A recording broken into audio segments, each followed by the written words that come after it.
what is your actual day-to-day function? Well, I'm carried as a full-time, not a reserve, I believe, so. Okay. Okay. I'm not paid, and I don't work every day. But Okay. It's an unpaid position, basically would you say a volunteer position? Yes, Is that sir. correct terminology? Yes, sir. Officer, on July 19th of this year, were you operating in that capacity? Yes, sir. Do you recall, just off the top of your head, stopping Mr. Dobbin on that day? Yes, sir. He stated a while ago on August the 15th, but I didn't stop him on August the 15th. I apologize, it is July. Look, the record show that it was July. So, it says July the 19th, Yes, sir. so I assume That's what what I said. Were you at that point in time, at least in your mind, operating as a fully fledged police officer for the city of Bardwell?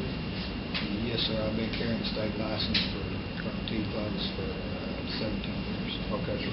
Were you in your police car when you made the stop? Yes, sir. Were you dressed in the police garb? Yes, sir. And had your badge and all the indicia of a police officer at that time? Yes, sir. Pass the witness.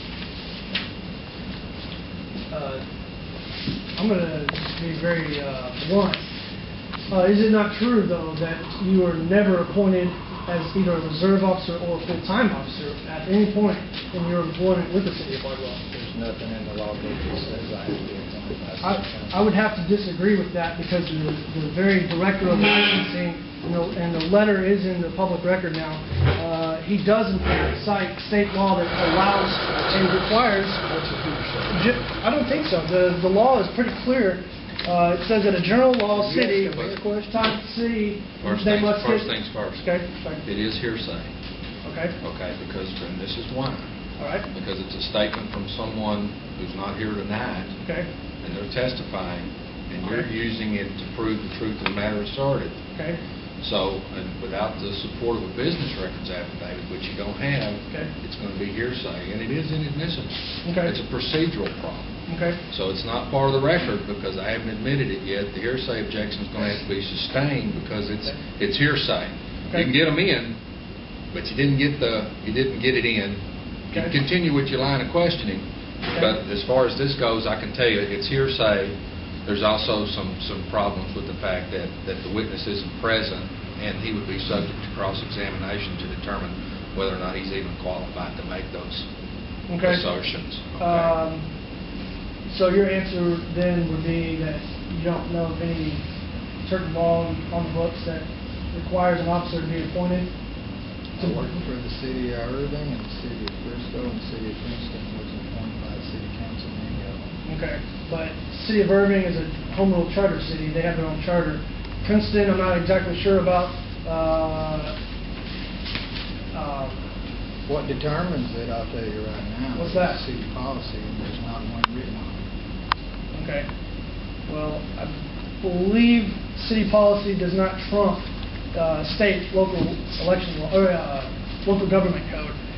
But since that letter is not going to be admissible, Judge, I'd pass the witness, but I also would like to call up a city councilwoman who does know the information that she can attest to this because she's on the city council. Well, I don't doubt that at all. She's one of them that hired me one time. I can tell you where your bigger problem is going to come in. What's that? Is going to be the case law that's been submitted from the appellate courts that state. Have you read it? The de facto, in other words, the officer doesn't have to be appointed legally, but he can act as an officer. Not only that, but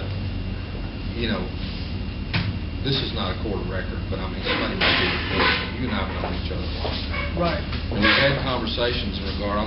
This would be off the record. This is just between us, right? Okay. We've had conversations about that de facto thing before, and oath of office for judges and Right. attorneys and all that kind of Right. stuff.